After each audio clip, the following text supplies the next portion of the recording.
Like probably a lot of you guys out there, I've recently found myself going back to play older Rockstar titles in anticipation for GTA 6 next year, and the one I'm currently playing again is RDR 2. I played through the story and then even went back to online for a bit, and while roaming around online, I found myself asking one thing. Why did Red Dead Online end so quickly?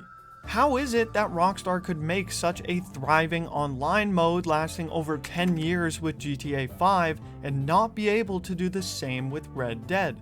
So using my own experience, words from the community, and some comparisons to GTA Online, I wanted to try and figure out exactly what went wrong for Red Dead Online and decipher exactly why this game became a ghost town and abandoned by Rockstar. In a lot of ways, Red Dead Online was very similar to GTA Online and had just as much opportunity to be as good, or to some people even better than GTA Online. They were both online modes that were built off an already critically acclaimed and amazing base game with player numbers that some online games dream of getting one day. On top of that, Red Dead Online had an advantage as Rockstar had already been maintaining GTA Online for 5 years by the time RDR 2 came along, and had proven they could run an insanely successful multiplayer game. Both games were getting numerous content updates with a couple major ones here and there, and although RDO wasn't getting as much content added and didn't even really have enough at launch, it was at least still being maintained. But come July 2022, Rockstar had abandoned us, telling the community there would be no more major updates as they focus on GTA 6. And the community that still remained only had one question of what happened. Well, for starters, one of the major issues a lot of people had with RDO, both at launch and for years after, was content, and more specifically, the lack of it. When RDO launched in November of 2018, there were a few PvP modes, some strangers missions, and a short story, and it would stay like this all the way until Rockstar released the Frontier Pursuits update almost 10 months after launch. There were some other updates in between that added free roam events, some new story, and PvP modes, but I think most people would agree that they fell pretty short of the mark. Not to mention that the items and clothing you could buy and work towards at launch was not only overpriced, but also didn't have a ton of variety. And making money was extremely daunting and not that fun, as the best ways to make money around launch was grinding either fishing or hunting. There was simply a lack of meaningful content being added for players to look forward to. I mean, this is in stark contrast to GTA Online, which after 2 years had over 15 different updates and even a mission creator, while RDO only got 7 updates, with some of them not even being content updates and just bug fixes. And unfortunately, I think this is the result of RDO being a case of Rockstar building an amazing base game, but having no direction or idea of where they wanted to take the online mode, which they hoped would be the real moneymaker like GTA Online. And while I believe Rockstar still could have done a lot more with their RDO updates and content, I do think that the time period of Red Dead Redemption 2 definitely played a role in limiting the content Rockstar could add. When we look at Grand Theft Auto Online today versus when it launched, it looks almost like a completely new game, and for all intent and purposes, it is. With flying bikes and overly armored vehicles, Los Santos has pretty much already turned into The Purge if it was a video game. However, I think Rockstar knew that going into Red Dead Online, they wouldn't have the same freedom they did with content as they did with GTA Online. Stuff like the Oppressor and DeLorean already feel weird in GTA Online, so trying to do the same with a game set in the Wild West would feel completely unauthentic. Like, imagine if Rockstar added actual cars to Red Dead Online, and I'm not talking like a Ford Model T or something. No, I'm talking like modern day cars, because that's basically the route that GTA Online has been going in since its launch. And I think I speak for everyone here when I say that no one would want that in Red Dead Online. So with that said, I don't know anyone that would deny that Rockstar was far more limited with the amount of valuable and intriguing content they could add, while also trying to stay true to the time period. And if you need any proof of this, just look at the Naturalist update. I mean, it pretty much speaks for itself how little content they had to work with. With all that said, however, when Rockstar saw the player base slowly dwindling, I almost wish they had tried something along those lines, because as I have said before, I would rather be mad at the content added than get none at all. So unfortunately, that left Rockstar with a lack of ideas, which resulted in less updates, which meant fewer players, and with fewer players meant less incentive to bring more updates. A constant cycle that ultimately led to them giving up in 2022. I'm not trying to take all the blame away from Rockstar when I say this, because I do think they did a very lazy job at coming up with good content for RDO, but I do think it would be unfair to not factor in the time period when thinking of new ideas.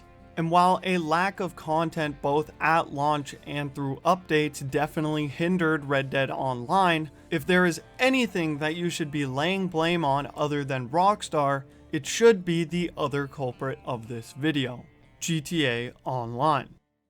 Whenever people talk about RDR2 and DLCs it could have gotten, a lot of people bring up Undead Nightmares 2. While Undead Nightmares was arguably the best update to come to the original Red Dead, the odds of Rockstar adding something like that to Red Dead Redemption 2 were almost slim to none from the start, and that's all thanks to Grand Theft Auto Online. When it came to Red Dead Online, Rockstar simply had the mindset of making online just a cowboy version of GTA, which in theory could have been amazing, but was executed terribly. Rockstar could have went down the same route they did with the original Red Dead Redemption and just released paid DLCs, but when they saw the success of GTA Online and Shark Cards, it's hard to blame them for wanting to try the same with Red Dead Online. It's undeniable that Rockstar's method of shark cards and overly inflated prices in GTA Online, while controversial, were extremely successful in gaining massive revenue, and that's exactly what they set out to replicate in Red Dead Online. Gold bars were the Red Dead equivalent of shark cards in Red Dead Online, and while at first it wasn't much of a problem since they were easily grindable through daily challenges, Rockstar eventually nerfed them into the ground, making them agonizing to grind for. This was Rockstar's attempt at not only incentivizing buying gold bars for real money, but also making players grind longer if they don't.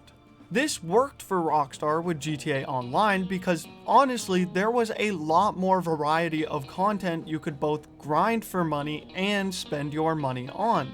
Not to mention that for these people grinding in RDO, they were actually penalized for doing stuff too quickly, making them have to grind even longer. Technically, both GTA Online and Red Dead Online have this system, where you get more money the longer you take to finish a mission. And as annoying as that sounds already, Red Dead's is a lot worse, since the optimal time is to wait 12 minutes, where GTA's is only 5 minutes. But even then, when it's one of the only fun ways to make decent money, you're kind of forced to keep doing it. So with a mix of no content and the content available being unnecessarily grindy, the player base began dropping over time. And since GTA Online was the only real experience Rockstar has with making an ever-expanding online mode, when that same system they'd used for so long in GTA Online was failing them in Red Dead, they didn't really know how to combat the dying player base. And by the time it reached mid-2022, Rockstar could tell that Red Dead Online wasn't going to be the hit they probably thought it would.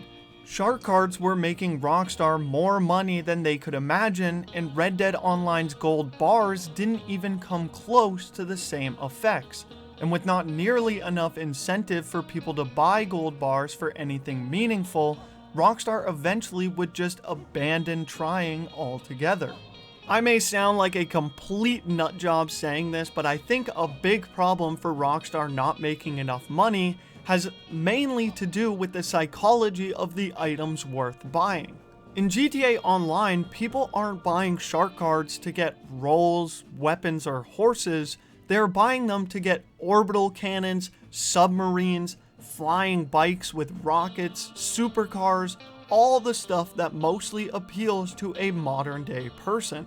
While I am personally not a shark card enjoyer, I could see how people could justify spending $30 on a flying car with rockets based on a car from a famous movie for spending $30 on a faster horse. Whether that's part of the reason Red Dead Online isn't making as much money, at the end of the day, Rockstar isn't going to keep pumping resources into something that isn't making them enough money, even if it is mostly their fault.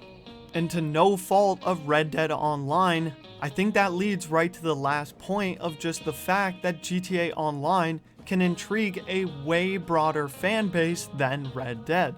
I know people will be upset with me saying that, but it's true. Don't get me wrong, Red Dead Redemption 2 was a far better base game than GTA 5 in my opinion, but when it comes to an online mode, GTA Online makes for a way more enjoyable experience to a modern gamer than Red Dead Online does.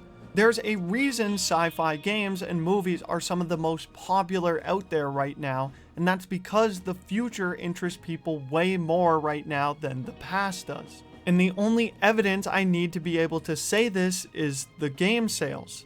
So at the end of the day, yes, the content drought is a problem, and yes, Rockstar mismanaged RDO, and yes, it could have been amazing. But at the end of the day, RDO didn't have the same freedom that GTA Online does for their content, and in the end, that hurt the game more than it helped it.